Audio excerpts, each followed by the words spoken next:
Your body is not your enemy, and how by making peace with it and changing the story that you tell yourself about your body can lead you to a happier and healthier life. My name is Anindita and I am a functional medicine certified health coach and practitioner, and I help women with autoimmune conditions discover their own power to heal with their bodies as their guide. Today I'm talking about how by making peace with your body, you can actually create your space so that your body can guide you towards better health. This is especially important if you're dealing with any kind of chronic illness like autoimmune conditions or any other conditions that cannot be simply reversed by taking medications and treatments. Because here is what most people do. They keep fighting and resenting their bodies for all the ways that they believe their body is failing them, for all the physical limitations that the disease has imposed on them. So they see their bodies as somehow defective and broken, and this message keeps getting reinforced by media and even by mainstream medicine, and that somehow something is wrong with their bodies, right? And that something can only be fixed with outside help. But here's what happens when you feel that your body has turned against you, because that is what people tend to feel, that their bodies have turned against them, it is betraying them, they no longer recognize what their body is all about, and that wrong negative belief about their body is reinforced over and over again. But what happens is that if this continues, you're not actually able to tap into your body's innate wisdom to bring it back into health and balance. You're not able to actually listen to the messages that your body is sending you in terms of symptoms. So in functional medicine, we say symptoms are a gift that your body is giving you every single day. So you're not able to really listen to those messages, and you are stuck in a disease merry-go-round. What I call is a disease merry-go-round, where you keep going around in circles, trying to find answers, trying to find a solution, and not able to figure out what is really going wrong. So whether it's not being able to figure out what kind of foods you should be eating so that you don't get that ache, that pain, that gas, the bloating, or you're constantly feeling tired and exhausted even after you've had 8 hours of sleep, and of course now you don't have the energy to play with your children anymore, right? So this is something that people deal with every single day. So what is the solution? Right? So the solution is, the first thing that you need to do is stop seeing your own body as your enemy. See it as your friend who's always working for you, who's doing the best that it can in the environment that you're asking it to live in. This is the message that I start driving home from the first day that my clients start working with me. These are women with all kinds of chronic illnesses, primarily autoimmune conditions, and they start believing that the immune system has turned against them. So in effect, their body has turned against them, and that's what they have been told all this while, and that keeps them stuck. So I need to change that. So your body, because they need to understand, and you need to understand, that your body allows you to experience all the beauty, joy, and wonder in your life, right? That's what your body's gift is to you, and it is working very hard to keep you alive and functioning 24/7, right, without you doing anything. So shift from thinking that your body is somehow defective or broken. That's the first thing that you should be doing. See it as your loyal companion and friend on your healing journey, and appreciate what it is doing for you. Appreciate and what it is doing for you, what it is allowing you to do in your life, whether it's going from one place to another, whether it's breathing in the aroma of a homemade cake, whether it's enjoying the fragrance of flowers, these small things that we tend to overlook. This is what our bodies are allowing us to do. Because next I'll be talking about why making peace with your body at this point in time is necessary for you to get the guidance that you need from your body to figure out what you should be making a priority. Because the number one question that I keep getting asked again is that what should I be focusing on right now, right? I'm not getting the answers. I'm not able to figure out what's wrong and why, because there's so many things that are going on. I mean, I have 100+ symptoms. So, it's so hard to figure out where to even start, right? Even when my clients start working with me, where do they start making those changes? There are 20 things on their list, right? But we can't possibly do all of them together. So, taking a breath and just starting to make peace creates the space for thinking, for connecting with your body. because making peace with your body means that you are trusting it to be on your side, right? Not your enemy, on your side. But again, when we are dealing with any kind of chronic illness, we can feel far from this, and because we feel often that we don't recognize our bodies anymore, right? And again, as I said, it's reinforced by mainstream medicine, media, etc. So again, many people make the mistake of believing that the only guidance that they need to get well is from the experts, from testing. So I think I covered that. So when you find ways to make peace with your body, you create space for your body's wisdom to guide you. And what happens is that you making peace helps your body's innate abilities to come forward, right? So the healing is a journey that you take together with your body as your friend, and that forms the cornerstone of my own healing program, Healing from Within. And I am going to talk about next the CARE model that I've developed over years of working with people with chronic conditions, especially women, and it can help you rewrite the story that you tell yourself, right? And that's something that I want to emphasize on right now, because we need to rewrite and change the stories that you tell ourselves all the time. We're telling ourselves stories all the time, but if we are not very careful, these stories can actually be harmful and can prevent us from getting better. So the CARE model that I take my clients through inside my coaching program can help you to get well and rewrite the story so that you can actually start allowing your body to be your guide. My name is Anindita, and I am a functional medicine certified health coach and a practitioner, and I work with women with autoimmune conditions and help them discover their own power to heal with their bodies as their guide. So the thing is, the stories that we tell ourselves about our bodies and about our own life and about who we are so important, because our thoughts create our inner worlds, in effect our reality, and they can become beliefs when they're reinforced over and over again.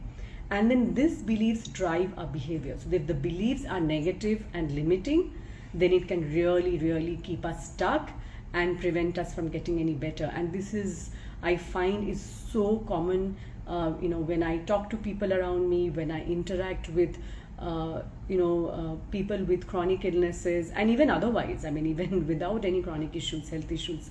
And when I speak to prospective clients, is the first thing that I need to sort of focus on, even when I'm dealing with my own coaching clients, because believing that our body is broken, defective, failing, it becomes a self-fulfilling prophecy, right? We are not able to see beyond this. We are not able to even look for a solution.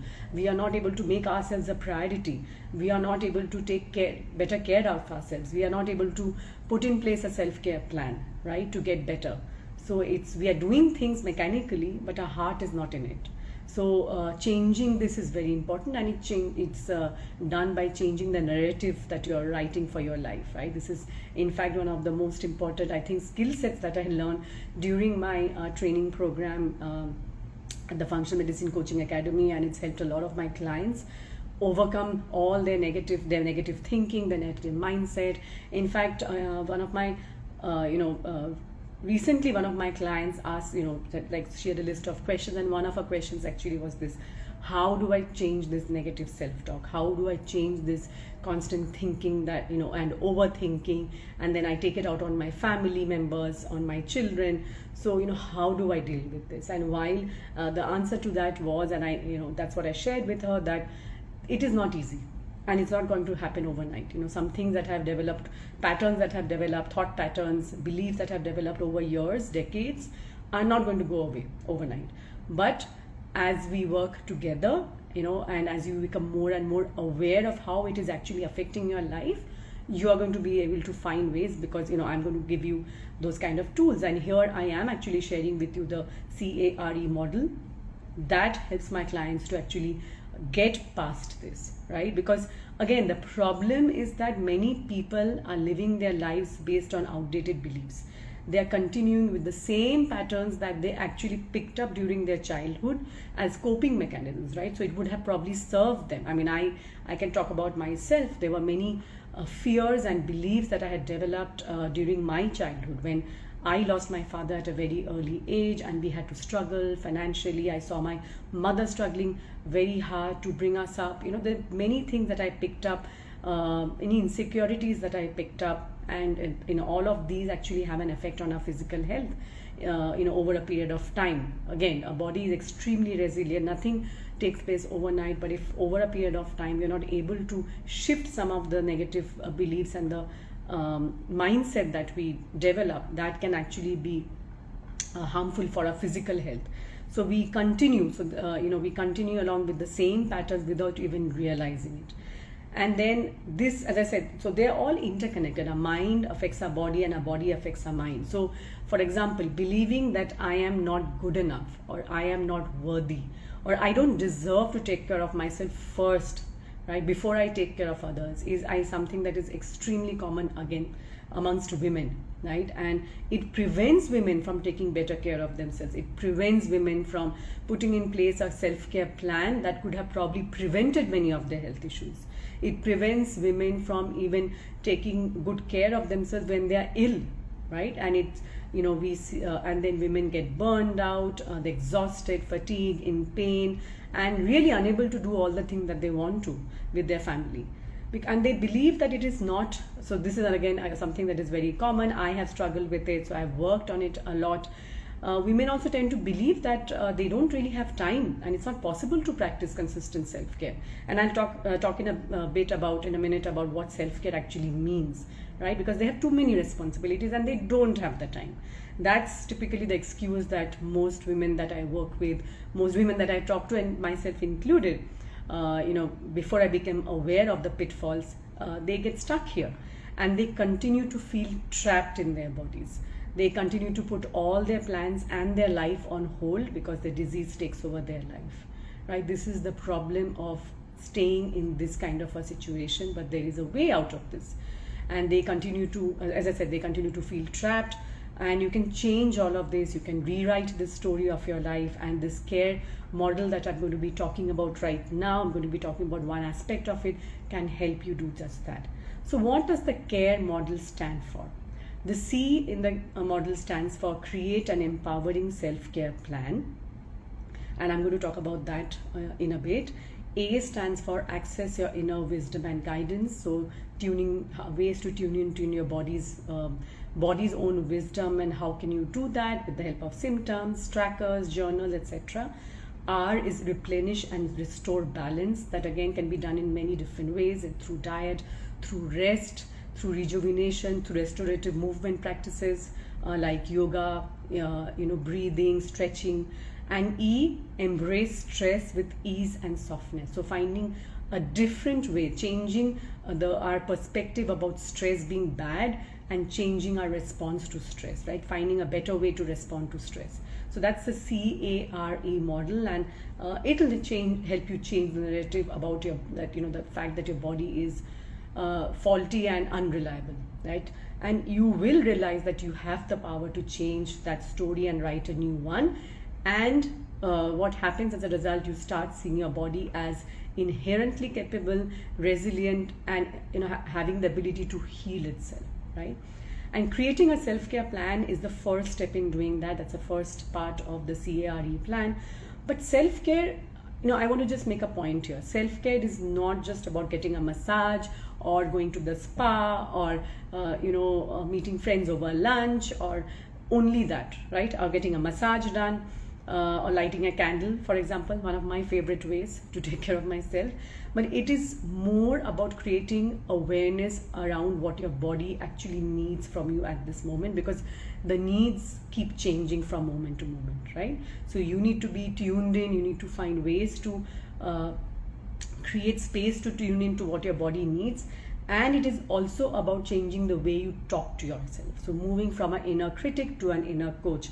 This is a very interesting activity that I take my clients through, and I do it in my workshops, etc. And it's amazing how fast things can really shift here.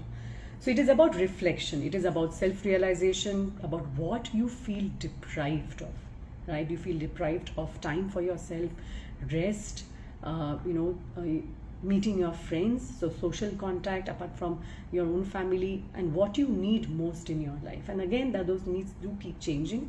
And it is also about acknowledging and appreciating the hard work that your body is putting in every single day, right? And so and once you realize that, then it becomes much easier to treat your body with the same compassion, the same kindness as you would for a friend who is suffering. And this is how you change the story to one of trust, to one of capability and wholeness, right? And you start creating this internal environment that is so important for healing. In fact, I talk about it all the time, that creating an environment of healing is of utmost importance if we are if you have to make our body feel safe. And this is particularly true in the case of autoimmune conditions, with the immune system needs to be brought back into balance. So it needs to feel safe. It needs to feel not threatened all the time, right? And we don't realize that, we don't get that. So again, realizing, I hope you realize by now that your body is not your enemy and how you can start making peace with it. I have shared with you one part of the care model that I use, but there are 3 other steps that you also need to take so that you can sustain these improvements. Otherwise, you can find yourself hitting a plateau. Otherwise, you can find yourself dealing with stress, because the stresses also keep changing. So the remaining steps in the care model helps you to build on the first step, right, which is creating an empowering self-care plan. And I just opened up 10 free spots for a free 45 minutes discovery call with me over the next couple of weeks, because a few spots have actually become available in my own 6-month coaching program, Healing from Within. If you would like to learn more about what I just told you, and you would like to know what your next steps should be, then click on the link in bio and schedule a free 45 minutes discovery call with me in the next couple of weeks, or head to aninditaroonta.com/call. That's aninditaroonta.com/call and schedule a free call.